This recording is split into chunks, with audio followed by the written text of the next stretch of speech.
In the news this week, we see a lot of stories about either politicians misleading people or people misleading things about politicians and telling untruths or telling lies.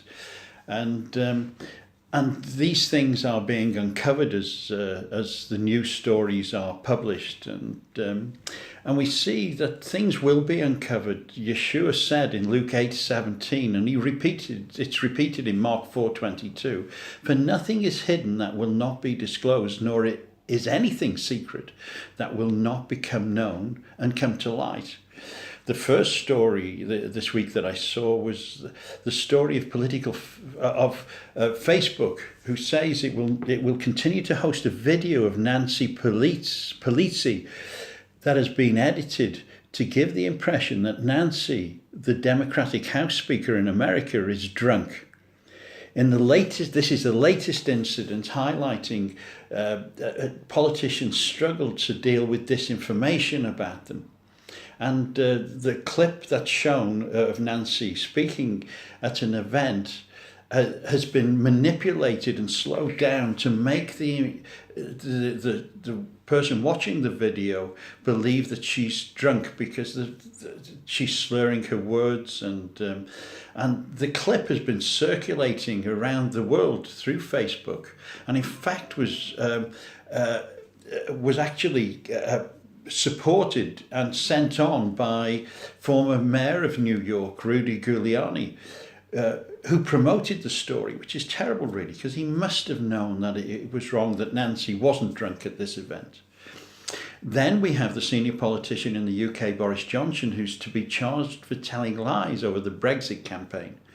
Now, what needs to be determined there is whether or not Mr. Johnson knew the figures he repeated regarding the European funding from the UK were true or not when he used them in the campaign for Brexit, and that will have to be determined by the court. But it's a sad reflection that we're not being given the correct information, and that things have to go to court to find out whether they're right or wrong. Last night, Kate Devlin of the Times newspaper contacted me as she's doing a story about the Chakrabarti inquiry into anti-Semitism. And she's disclosing the fact that it was a cover-up, basically. I gave evidence to that inquiry and have since followed it up to find that the evidence which was given by myself and others has been literally placed in the bin. That actually we were appeased into thinking and made to think that this inquiry was going to take place when it actually didn't. Why Kate contacted me because I pursued my complaint by making various requests to the inquiry office through the Freedom of Information Act and other lines of inquiry to find out what had been done. And I received an email, which is a one-off email, admitting that nothing had been done, and that the email I have is the only admission that the inquiry has made to anybody that they've not followed up complaints. So that email has become vital evidence in the case running against the inquiry, and also really helpful for the press in disclosing that the inquiry did nothing. These cases, however, have an effect on people, and they're devastating, particularly for people like Nancy Pelosi. But I want to go to the stories where people have been misled, and actually, as a result of their being misled, Jews, particularly during the Holocaust, have lost their lives because people have made statements that aren't true. I'm surprised when politicians tell lies, but when you look at Holocaust, I actually find it really difficult to believe that it can happen. And I'm going to tell you a story about a politician in the UK that told or misled a conference which had huge implications upon Jewish refugees during the war. During the autumn of 1942 and spring of 1943, reports were being published both here and in the USA of the atrocities taking place in Eastern Europe regarding the murders of millions of Jewish refugees. MPs such as Eleanor Rathbone, Liverpool MP, fought valiantly in Parliament to try and encourage the government to help. And as a result of what she did and many others, there was a Gallup poll taken of the views of the British public to establish their feelings about helping these poor refugees, who included elderly, women and children. And I make that point because it was the preferred option of the British government to allow refugees visas to reside in the UK to younger single men who could work or fight. Anyway, this Gallup poll takes place, and it gave a clear majority of the public saying that 78% of the British public supported admission of Jewish refugees. The Nazis had made it clear that should the British and the American government be willing to allow them entry, they would be released from Nazi control. So Hitler was saying basically, if you want them, take them. Between the 19th and the 30th of April, British delegates met with American diplomats in Bermuda to discuss the Jewish refugee crisis.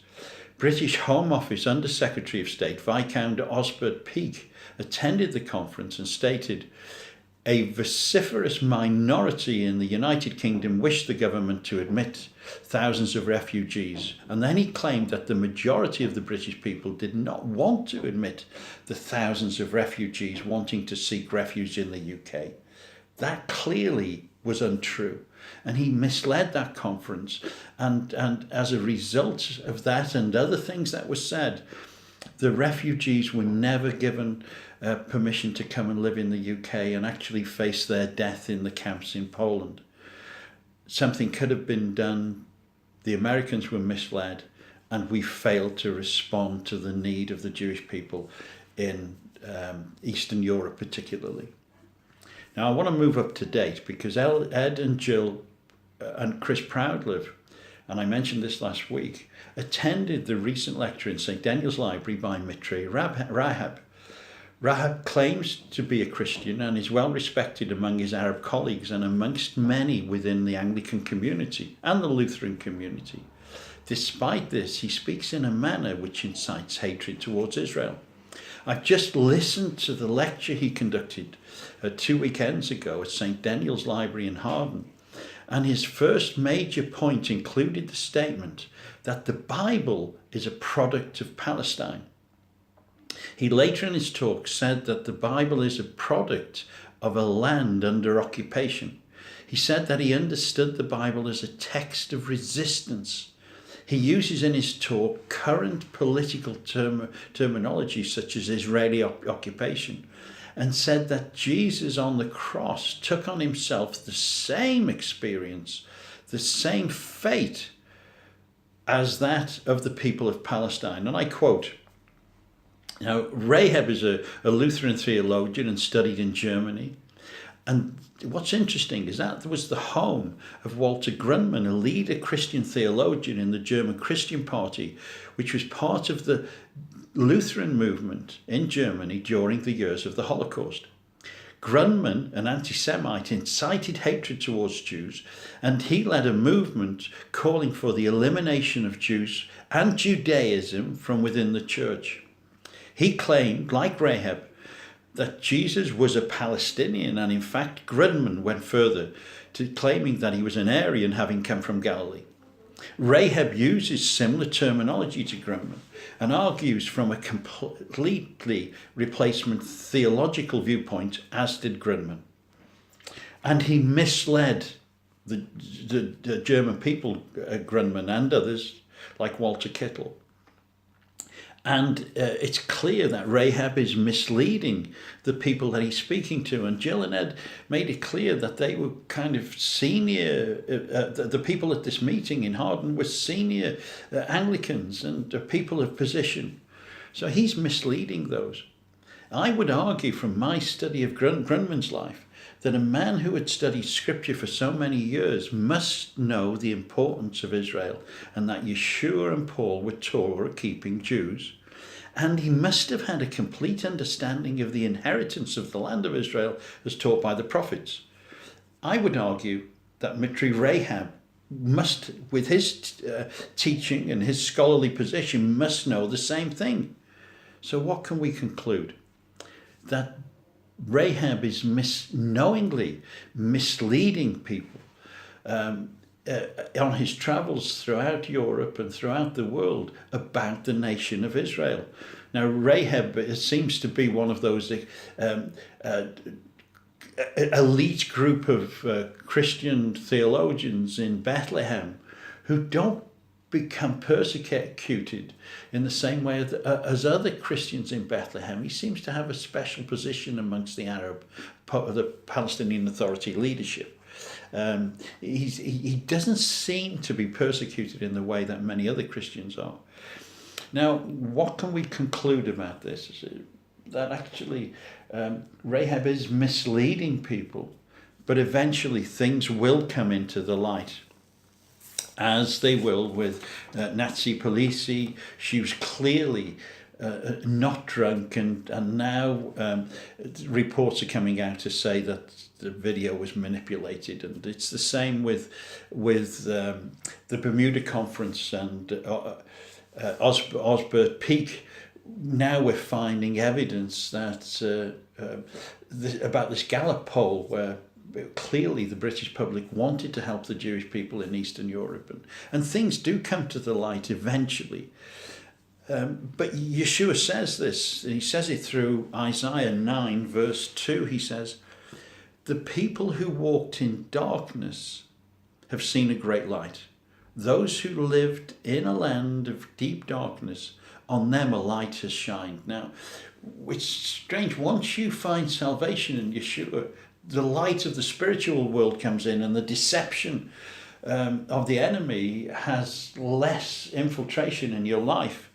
And that's what happens to us with our soul and our life. When we come into faith in Yeshua and are really open to the Holy Spirit, then we can see what is right and what is wrong. Not in every case, because there is still deception spiritually by the enemy.